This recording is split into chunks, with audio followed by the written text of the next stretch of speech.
नमस्कार दोस्तों, बहुत बहुत स्वागत है आप सभी का एक बार फिर से। जी हां दोस्तों, पूरे दिन की कई महत्वपूर्ण और बड़ी खबरें निकलकर सामने आ रही है। जानेंगे सभी खबरों को विस्तार से। तो दोस्तों, खबरों में आगे बढ़ने से पहले वीडियो को एक प्यार भरा लाइक जरूर कर दें और ताजा खबरों को जानने के लिए चैनल को सब्सक्राइब भी जरूर कर लें। तो देखते हैं पहली बड़ी खबर क्या निकल कर आ रही है।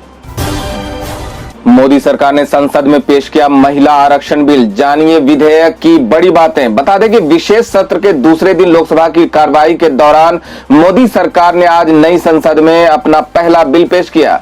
यह पहला बिल महिला आरक्षण विधेयक है। इस बिल को मोदी सरकार ने नारी शक्ति वंदन अधिनियम विधेयक नाम दिया है। केंद्रीय कानून मंत्री अर्जुन राम मेघवाल ने इस बिल को लोकसभा में पेश किया। बिल को पेश करते हुए केंद्रीय मंत्री ने कहा कि यह बिल महिला सशक्तिकरण के संबंध में है। संविधान 128वां संशोधन विधेयक 2023 में 3 नए अनुच्छेद और 1 नए खंड को शामिल किया गया है। बता दें कि कनाडा स्थित पंजाबी गायक शुभनीत सिंह के मुंबई कंसर्ट से पहले भारत के कई दिग्गजों ने उनका विरोध करना शुरू कर दिया है। इंडिया टुडे की रिपोर्ट के मुताबिक इस कंसर्ट के मुख्य प्रायोजक और इलेक्ट्रॉनिक ब्रांड बोट ने स्पॉन्सरशिप को वापस लेने का फैसला किया है। बता दें कि शुभ के नाम से मशहूर 26 वर्षीय पंजाबी गायक 23 से 25 सितंबर तक मुंबई में कार्डेलिया क्रूज पर प्रदर्शन करने वाले हैं और नई दिल्ली, बेंगलुरु और हैदराबाद जैसे शहरों में प्रदर्शन के साथ देश भर में उनका दौरा भी तय है। बता दें कि शुभनीत सिंह पर खालिस्तानी समर्थक होने का आरोप है। मंगलवार को बोट ने सोशल मीडिया प्लेटफॉर्म एक्स पर घोषणा की कि वो इस साल की शुरुआत में कलाकार द्वारा की गई विवादित टिप्पणियों का हवाला देते हुए कनाडाई गायक के भारत दौरे के अपने प्रायोजन को वापस ले लेगा। बोट ने कहा कि जबकि अविश्वसनीय संगीत समुदाय के प्रति हमारी प्रतिबद्धता गहरी है, लेकिन हम सबसे पहले एक सच्चे भारतीय ब्रांड है। इसलिए जब हमें कलाकार शुभ द्वारा इस साल की शुरुआत में की गई टिप्पणी के बारे में पता चला तो हमने दौरे से अपने प्रायोजन वापस लेने का फैसला किया। राजनीतिक दलों को कमजोर महिलाओं को चुनने की आदत, राज्यसभा में बोले मल्लिकार्जुन खड़गे। बता दें कि संसद के विशेष सत्र में आज से नए संसद भवन में कार्रवाई शुरू हो गई है। लोकसभा में केंद्रीय कानून मंत्री अर्जुन राम मेघवाल ने लोकसभा में महिला आरक्षण विधेयक पेश कर दिया है। इस विधेयक के पेश होने के बाद इस पर चर्चा भी शुरू हो गई। इसी क्रम में आज राज्यसभा के नेता मल्लिकार्जुन खड़गे ने इस सभी राजनीतिक पार्टियों पर सवाल उठाते हुए कहा कि अनुसूचित जाति की महिलाओं की साक्षरता दर कम है और यही कारण है कि राजनीतिक दलों को कमजोर महिलाओं को चुनने की आदत है और वे उन लोगों को नहीं चुनते जो शिक्षित और लड़ सकते हैं। मल्लिकार्जुन खड़गे ने कहा कि दलित और पिछड़ी जाति की महिलाओं को वो मौका नहीं मिलता जो बाकी सबको मिलता है। वहीं खड़गे की इस टिप्पणी पर केंद्रीय वित्त मंत्री निर्मला सीतारमण ने जवाब दिया कि निर्मला सीतारमण ने कहा कि हम विपक्ष के नेता का सम्मान करते हैं, लेकिन इस तरह का बयान देना कि सभी पार्टियां ऐसी महिलाओं को चुनती है जो प्रभावी नहीं है, बिल्कुल अस्वीकार्य है। हम सभी को हमारी पार्टी और प्रधानमंत्री ने सशक्त बनाया है। राष्ट्रपति द्रौपदी मुर्मू एक सशक्त महिला हैं। महिला आरक्षण विधेयक पर बोले एमआईएम चीफ असदुद्दीन ओवैसी। बोले हम इसके खिलाफ हैं, बताई ये वजह। बता दें कि संसद के विशेष सत्र के दूसरे दिन महिला आरक्षण विधेयक पास हुआ। इस बिल को मोदी सरकार ने नारी शक्ति वंदन अधिनियम विधेयक नाम दिया है। नए संसद भवन की लोकसभा में केंद्रीय मंत्री अर्जुन राम मेघवाल ने मंगलवार को महिला आरक्षण बिल पेश किया। वही अब इस बिल पर एमआईएम प्रमुख असदुद्दीन ओवैसी ने अपनी प्रतिक्रिया दी।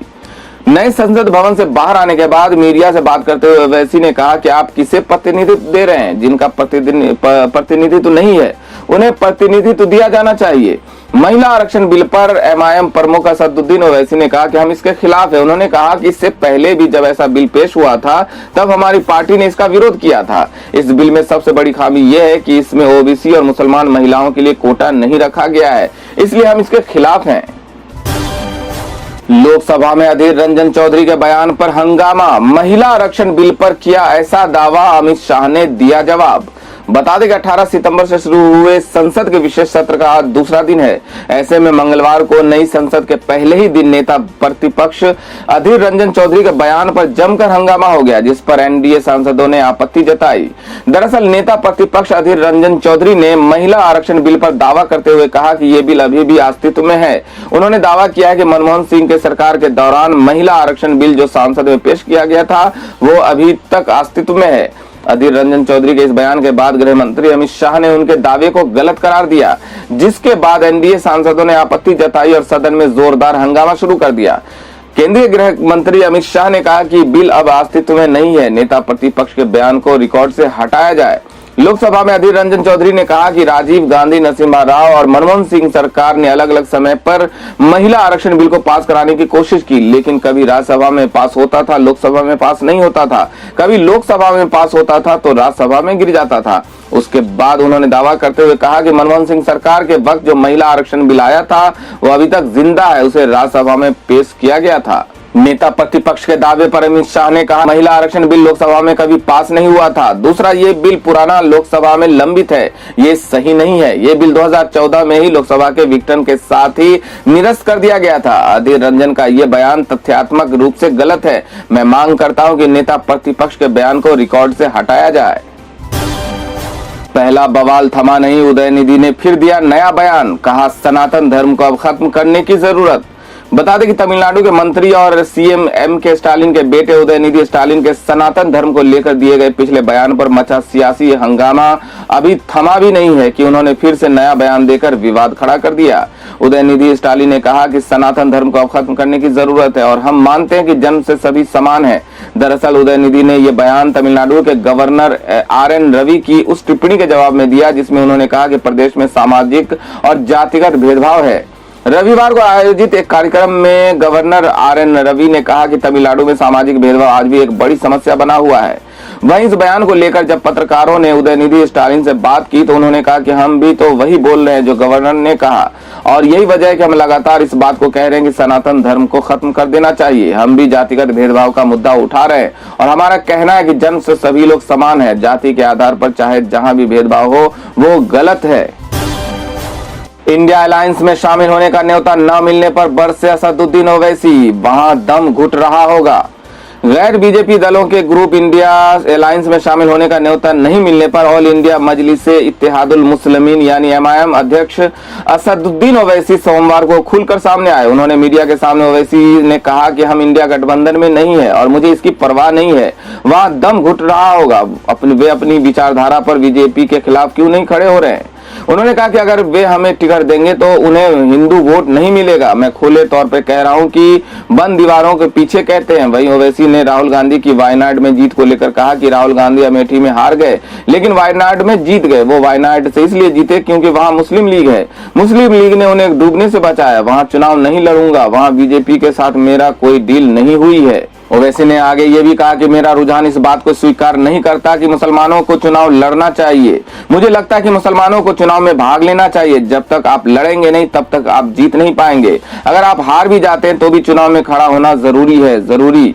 अगर आप हार के डर से चुनाव नहीं लड़ेंगे तो आप कभी नहीं जीत पाएंगे। लोकसभा चुनाव से पहले बीजेपी को बड़ा झटका, एआईएडीएमके नेता ने किया गठबंधन खत्म करने का दावा। लोकसभा चुनाव से पहले सत्ताधारी बीजेपी को बड़ा झटका लगा है, जहां दक्षिण भारत की अहम पार्टी अन्ना द्रमुक एआईएडीएमके ने उसके साथ गठबंधन खत्म करने का दावा किया। पिछले कई दिनों से दोनों दलों में विवाद की स्थिति देखने को मिल रही थी। मामले में अन्ना द्रमुक के वरिष्ठ नेता डी जयकुमार ने कहा कि भगवा पार्टी यानी बीजेपी के साथ उनका कोई गठबंधन नहीं है। चुनावी समझौते पर कोई भी निर्णय केवल चुनाव के दौरान ही तय किया जाएगा।